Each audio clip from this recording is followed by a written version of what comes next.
So they came and picked us up at midnight. We're here waiting for the Jeep. Taxi driver there, Hannah's there. This is the vehicle we came in. It picked us up at midnight. I know for the States that would be like weird, like what the hell's going on, but here it's perfectly normal. It is chilly. You are in higher altitude, so bring some warm clothing. We have jackets, we have pants on, gloves, all that good stuff. But yeah, so now we're just waiting for the Jeep to get here, and next time I get on camera we will hopefully be in the Jeep. Guys, so right now we're hiking. It's the middle of the night, you probably can't see anything, but we're in mountain. Roasted corn over a flame. Hello. Hello. So here, guys, they have roasted corn. It's usually between 10,000 and 20,000 rupiah to buy it. And a lot of the local villages have this. And also, once you get into the mountains, any village along the side, they're usually cooking corn, or they have some fire going outside, roasting some meat. And you are more than welcome to purchase any of this stuff. This is how they make a living. So it was really cool, really interesting to see people up and basically midnight, 1 o'clock in the morning, just cooking and hustling, man, hustling. So I was trying to record at night in the Jeep, but it was so dark, so bumpy, that I couldn't get some good footage. So I just went ahead and recorded on our way back after we already had hiked inside the Jeep. Now here in a minute, you're going to see these horses. These horses are for rent. You can rent them to go up to the crater of the volcano. So that was really cool. We did do this, and you'll see this here in a little bit. So if you are scared of horses, don't worry. They do guide you. The owner of the horse does walk with you. You'll see towards the end of the video that the guide does let me go ahead and just take control of the horse. I have been on horses before, so he felt comfortable letting me do this on my own without his assistance, which was pretty cool, pretty neat, kind of added another element to the experience. But for the most part, there's a lot of tourists out there that have never been on horses, and they usually guide you the entire way, so don't worry. If you've never been on a horse, they will guide you. Most of the horses are pretty calm as well. They're pretty tame, so there's not really too much to worry about getting bucked off. So now you'll see that the guide has left me alone. I'm now with the horse. I'm in control of the horse, and I'm just walking back towards the Jeep. And you'll see it in another video here soon that the horse does pick up speed. I was able to get him to do like a light jog, basically trotting towards the Jeep back home. And he was pretty good. He was pretty tamed. He was pretty controllable. There were a couple horses that were a little crazier, but my horse was pretty good. Hannah's right here with her horse. She didn't want to get left alone, so the guide stayed with her the whole time. But overall, it was a really cool experience, really neat. I highly recommend doing it if you've never been on a horse. It's a really fun experience. It did cost, I believe, 200 to 250,000 rupiah per person to rent the horse. I want to say 200, but it may be 250. I don't remember exactly, but for the experience, I thought it was really awesome, really cool. And again, there's a lot of people that do this.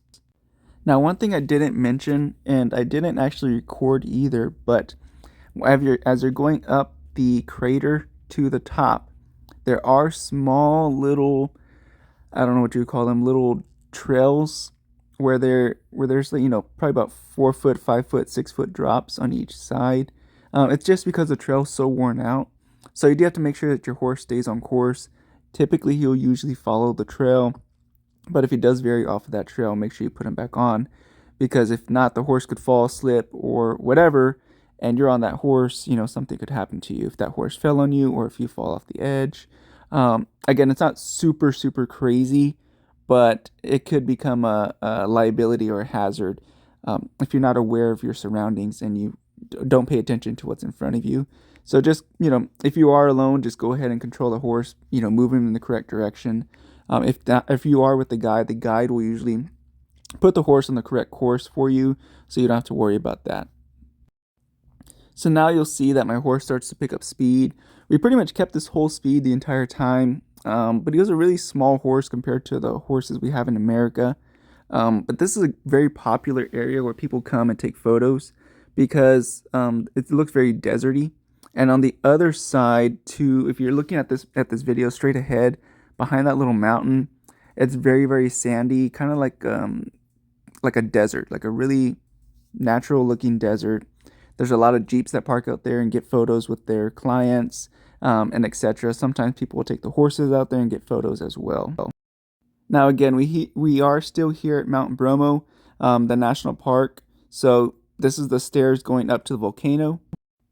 Now I challenged myself to do this in one go without stopping, and I did accomplish that. I didn't have to stop, so really happy about that.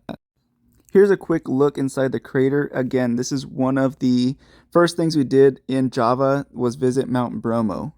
Really cool, really awesome. Here's a look at what the toilets look like in the rest areas at Mount Bromo. So next we headed to Tempak Suwu there in East Java. It's literally right across from Mount Bromo. It's a very beautiful view. It's called Tempak Suwu, translates into 1,000 waterfalls. And as you can see there, it's beautiful. Now we're going to begin our trek down to the bottom. It is pretty tough if you are not in good shape or if you have any health conditions. I would say it's going to be a tough hike for you, and dangerous because it is very slippery. You do have to have some type of physical fitness there with you because yeah, it is pretty slippery. Bring proper shoes, bring a raincoat. We didn't use the raincoat. We had it with us, but we didn't even use it. We actually liked the cool moisture in the air, so it didn't bother us. But yeah, this is pretty much what it's like here. Just, a little wooden ladder with some piping here and there, sometimes some bamboo in exchange for piping, sometimes rope as a guideline. It's definitely different. Definitely one of the first times we ever experienced anything like this for sure. Right now we're coming in through the waterfall, coming back up. The water's super cold, so just be aware of that. But yeah, it is slippery. All that yellowish, greenish stuff is very slippery on the rocks. So just bring good footwear. I'll leave the footwear I have down below in the description for anyone who is interested and wants to check that out. I will leave all of our gear down below as well. One thing I do recommend is getting a guide for this trek because not all the trails are very clear to someone who is not familiar with the area. So definitely recommend getting a guide. It's about 200,000 rupiah for a guide. So next we headed off to Central Java, which is where Borobudur Temple and Prambanan Temple are at. Borobudur is the largest Buddhist temple in the world. There's some really interesting facts with this one. I believe I have a lady that I recorded who was speaking on this, and I will put her to be able to speak on this because she knows a lot more information than I do, but it was really interesting. So here at Borobudur, one of the cool things is you'll get free water once you get your ticket. So once you get your ticket, you can get some free water right here. That little sign. You're just gonna have your ticket present. So when you come to Borobudur, they're gonna give you a number. The number is gonna tell you which group you go with. In this case, we're 31. So you're gonna go with 31. These are all the people with us. So here you are, guys. We're walking up to Borobudur.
Today we are very lucky. We are tourists. We can shortcut the way to Nirvana. So we have 1 hour at the top. Yeah, but you are very lucky. Even we have 1 hour, but many people still cannot go up here because of the number of the visitors is limited. But every day, actually, no less than 5,000 people wanted to come. Yeah, but the rest of them cannot go. But before pandemic, so everybody could climb, everybody could walk around on every level, and everybody could spend the whole day. Yeah, but now also we did it like this. We have a new regulation because we wanted to conserve the temple as well. And also once in a year, actually this temple is still open for Buddhist pilgrims. So it is closed once in a year in May or June or full moon. They come from around the world. Yeah, I mean the Buddhist people come from all the world. Here we are walking to Borobudur Temple with our group. They're giving you good information along the way, and she does stop, like I said in the previous video, and give you more information on it. Now, this place was abandoned for hundreds of years before it was discovered. It was covered in dirt, jungle, and overgrowth, but they finally did clean this up and provide it available for the public. So it's really, really cool, really neat. Some of the stuff is restored, and some of it is still its original condition. So it's really awesome, really cool to know. Underneath some of those bricks, they did put plumbing in there so that way the water could run out. That was one thing she did mention to us. They did believe that Borobudur Temple was cursed because a famous like emperor president type style back then had passed away on the steps of Borobudur, and they thought it was cursed because of that reason. But come to find out, he had a medical condition that caused him to collapse there at the temple. But back then, they were very superstitious when it came to things like this. So after Borobudur, we did go to Prambanan. So here is Prambanan Temple. These are some of the smaller ones. I'll show you some of the bigger ones here as we're walking towards Prambanan. And here we are walking to Prambanan. It looks kind of like a castle. Kind of looks like Disney World mixed with castles. It's really cool, really awesome to just see this once in your lifetime, at least once in your lifetime. Now, Prambanan is the second largest Hindu temple in the world. So I'm very honored and blessed and thankful to be able to see these types of things. I'm very happy that I was able to see these things. Again, it's a long trek from Bali. We visited Bali first, then flew out to Java for a couple of days to witness, Borobudur and Mount Bromo, Prambanan, then Baksawu. Thanks for watching, guys. Like always, be careful, be good, take care. On to our bless. next destination. We are loading back up.